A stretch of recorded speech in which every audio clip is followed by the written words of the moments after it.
Just a step through this door, Stanley thought to himself, that's all I need. If I can make it through this door, I can make it through them all. No matter how hard Stanley looked, he couldn't find a trace of his co-workers.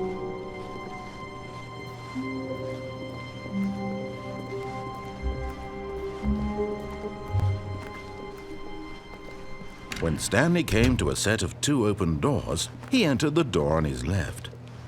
This was not the correct way to the meeting room, and Stanley knew it perfectly well. Perhaps he wanted to stop by the employee lounge first, just to admire it. Wow, yes, this room. What a beauty! But eager to get back to business, Stanley took the first open door on his left. Stanley was so bad at following directions, it's incredible he wasn't fired years ago. Look, Stanley, I think perhaps we've gotten off on the wrong foot here. I'm not your enemy, really, I'm not. I realize that investing your trust in someone else can be difficult, but the fact is that the story has been about nothing but you all this time. There's someone you've been neglecting, Stanley. Someone you've forgotten about. Please, stop trying to make every decision by yourself.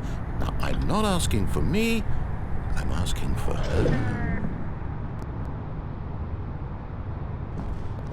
This is it, Stanley. Your chance to redeem yourself, to put your work aside, to let her back into your life. She's been waiting. That's her, Stanley. You need to be the one to do this, to reach out to her. If you can truly place your faith in another, then pick up the phone. As Stanley picked up the phone, a white light engulfed him, filling him not just with radiance, but with hope. Hope for a life reunited one... Wait. Oh, goodness. Stanley, did you just unplug the phone? No, that wasn't supposed to be a choice. How did you do that? You actually chose incorrectly? I didn't even know that was possible. Let me double-check.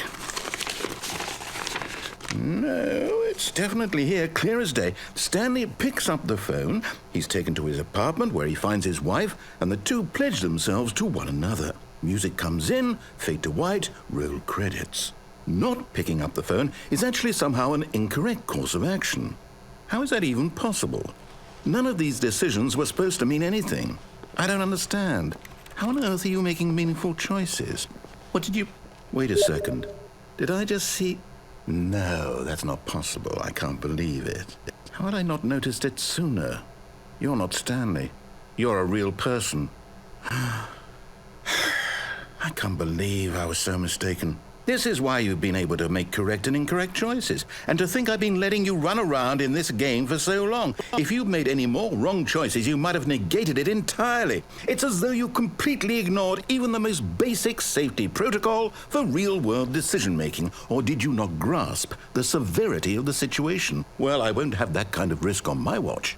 I'm going to stop the game for a moment so we can educate you properly on safe decision-making in the real world. Please observe this helpful instructional video. Choice.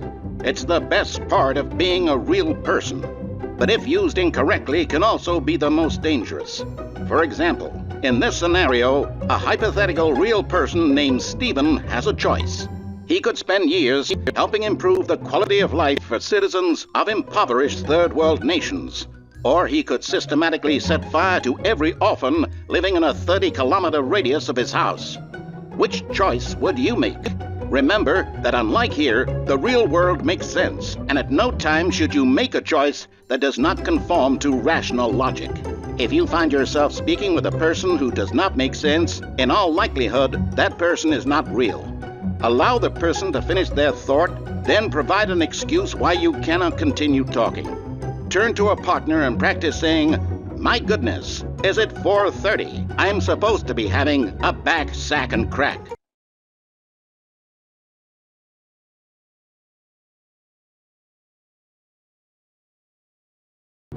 Excellent. Making choices on a regular basis is the best part to a healthy decision-making process. Most medical professionals recommend making at least 8 choices per day. Do you make more than 8? Less? And finally, if you begin to wonder if your choices are actually meaningful and whether you'll ever make a significant contribution to the world, just remember that in the vast infiniteness of space, your thoughts and problems are materially insignificant, and the feeling should subside. At this time, your instructor will guide you in an exercise to test and reinforce the material covered in this video. Welcome back. You may have noticed that this room has begun to deteriorate as a result of narrative contradiction. But not to worry. Now that you're properly informed on good decision-making, we're going to revisit a choice you made just a few minutes ago and see what the correct thing to do would have been. This way, please.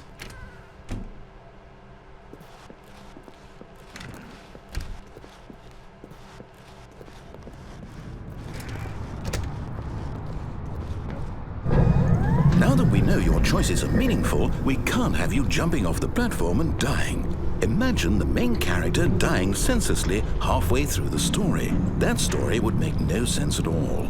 We just need to get you home as soon as possible before the narrative contradiction gets any worse. Unfortunately, it seems this place is not well equipped to deal with reality.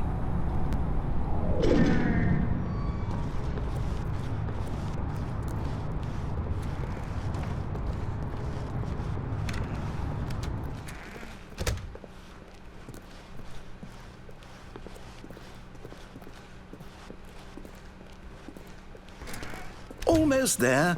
You'll take the door on the left, back to the correct ending, the story will have resolution once again, and you'll be home free in the real world.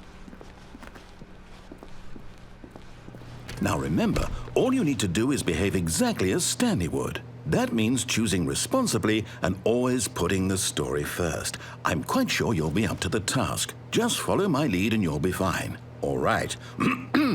When Stanley came to a set of 2 open doors, he entered the door on his left. No! Why did you do that? Quickly, hurry back in the other direction. Perhaps we're not too late.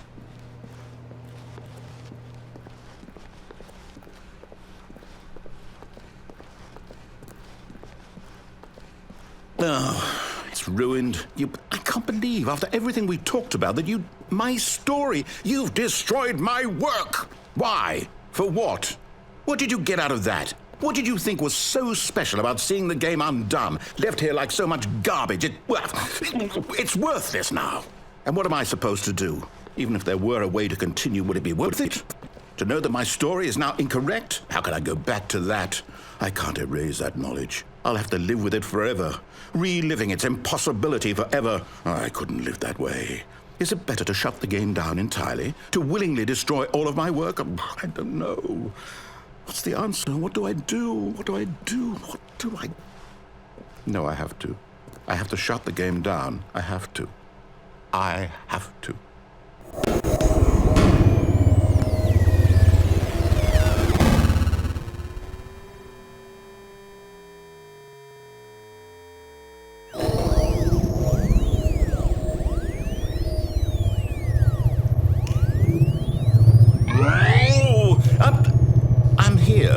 I'm still here in this pile of rubbish, with you, who thought you were so clever. Now look where we are. My entire game is destroyed. It was the only thing in the world that was mine, and you've run it into the ground. What, did you think that would be funny? You just had to see? Didn't I impress upon you how important it was to be like Stanley? He actually knows how to do what I tell him to. He understands that if I say to do something, there's a damn good reason for it. That thought hadn't even occurred to you, had it? That there's a world outside of you? You're a child. Oh, my story. If you'd just gone through the door on the left, you would have seen it. There was a whole underground facility. You would have destroyed it and been victorious. It would have been so perfect. I worked so hard on it. I tried so hard.